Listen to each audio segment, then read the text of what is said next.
Hello guys, welcome back viewers. मैं विशाल कुमार। इस बार हम आपके सामने हैं लेकर के आए हैं पंचानन महेश्वरी के बारे में। सबसे पहले रीड करेंगे कि पंचानन महेश्वरी जो साइंटिस्ट थे कौन थे, है ना, उनका क्या इम्पोर्टेंस है हमारे बायोलॉजी लाइफ में, है ना।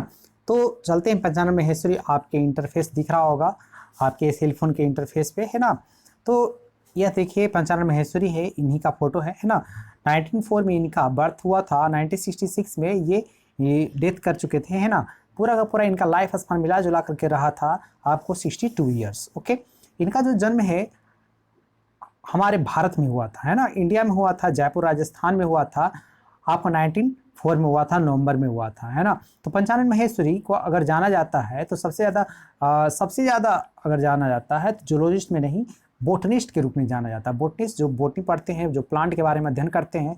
और इनका तारीफ और इनकी उपलब्धियां सिर्फ इंडिया में ही नहीं थी, जबकि पूरे के पूरे आपको संसार में, पूरे वर्ल्ड वाइड में थी। इन्होंने हायर एजुकेशन कहाँ से प्राप्त किया था? इलाहाबाद, आप जानते हो इलाहाबाद, इलाहाबाद, है ना। तो डैट इज आपको यूपी से इन्होंने किया था। ये बीएचयू, है ना, जो आपको है, डैट इज काफ़ी उनसे काफ़ी रिलेशनशिप रहा, है ना। तो इस तरीके से आगे इन्होंने वहाँ से क्या किया, उन्होंने वहाँ से जो ऑब्टेन किया डैट इज आपको डीएससी। डीएससी क्या होता है? Doctorate in science. Doctorate in science उन्होंने टेक किया। नेक्स्ट है कॉलेज डेज में के दौरान उनको जो इंस्पायर करने वाले थे, है ना, उनको इनकरेज जो करने वाले थे, उनको फैसिलिटेट करने वाले थे, उनको प्रेरित करने वाले थे, उनके जो शिक्षक थे, एक शिक्षक थे, उन शिक्षक का क्या नाम था? डॉक्टर डब्ल्यू डजॉन था। वो काफ़ी अच्छे टीचर थे, उम्दा टीचर थे, उनकी पढ़ाइयाँ उनको काफ़ी पसंद पड़ती थी। अच्छा, बताते हैं उनके टीचर के बारे में। तो उनके टीचर में के बारे में कहा जा रहा है कि उनके जो टीचर थे डॉक्टर डब्ल्यू डजियन, वो कहाँ के रहने वाले थे? अमेरिका के रहने वाले थे।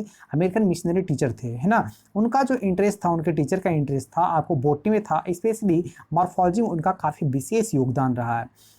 ही teacher once express that if his student progress ahead of him.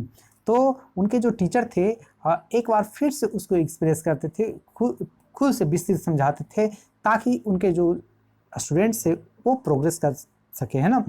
इससे पंचानन महेश्वरी क्या होते थे, काफ़ी उनको सेटिस्फेक्शन मिलता था, दिल को सुकून मिलता था। क्यों नहीं मिलेगा, है ना।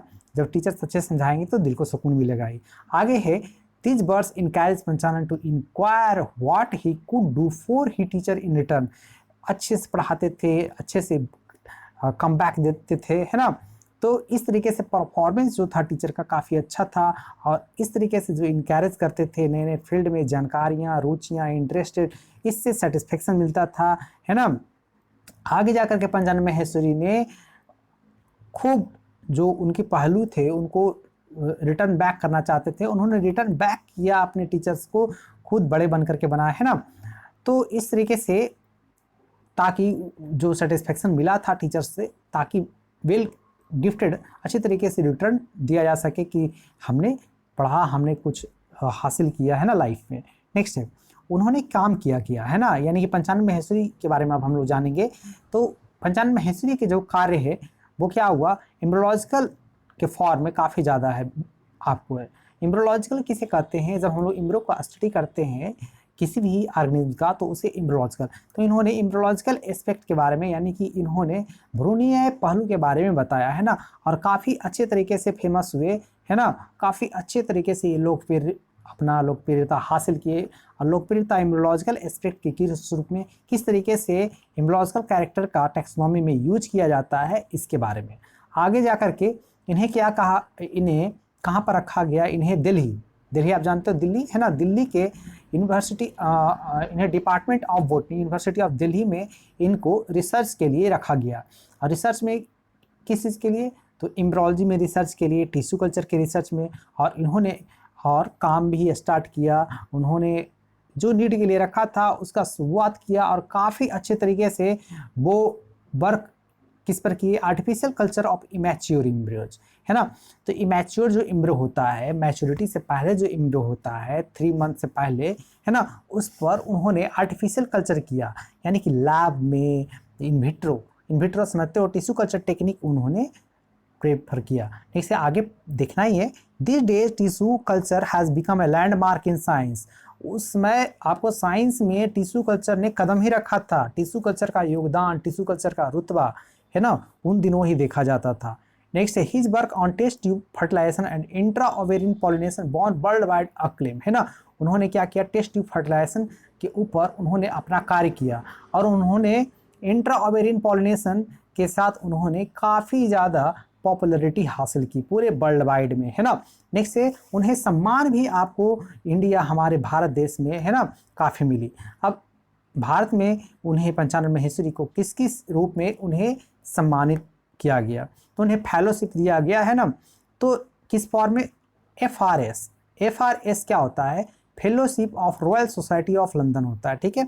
तो डैट इज ये सम्मान होता है। इंडियन नेशनल साइंस एकेडमी का भी सम्मान दिया गया और अलग अलग तरीके के जितने भी एक्सीलेंस के जो इंस्टीट्यूशन थे, यानी कि जो आपको जितने भी आपको इंस्टीट्यूट थे, जितने भी आपको अगर देखें कि जितने भी आपको जो भी आपको अच्छे अच्छे ज्ञान से रिलेटेड, अच्छे अच्छे बोटनी से रिलेटेड जो भी थे वर्ल्ड वाइड में, उन्हें अच्छे तरीके से उन्हें उपाधि दी गई, है ना, और सम्मान मिला काफ़ी। तो उन्हें अपने लाइफ में काफ़ी सम्मान मिला क्योंकि कार्य अच्छे थे, पर्सन अच्छे थे, उनका मेहनत अच्छा था, लगन अच्छा था, है ना।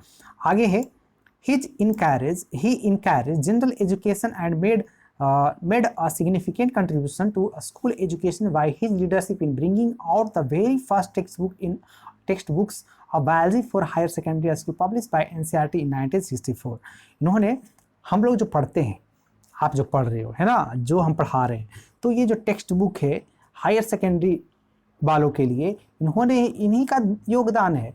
उन्होंने सबसे पहले 1964 में एनसीईआरटी पब्लिश किया, है ना। पब्लिश मतलब कि किस तरीके से बच्चों को अध्ययन करने के लिए सुसज्जित फर्स्ट जो इनिशिएशन होना चाहिए, है ना, जो स्टार्टिंग जो होना चाहिए, उन्होंने ही गिव अप किया और उन्होंने ही इसमें सुधार लाया, है ना। तो डैट इज़ ये एनसीईआरटी टेक्स्ट बुक जो लाना उन्हीं का डैट इज़ ये प्राथमिकता है।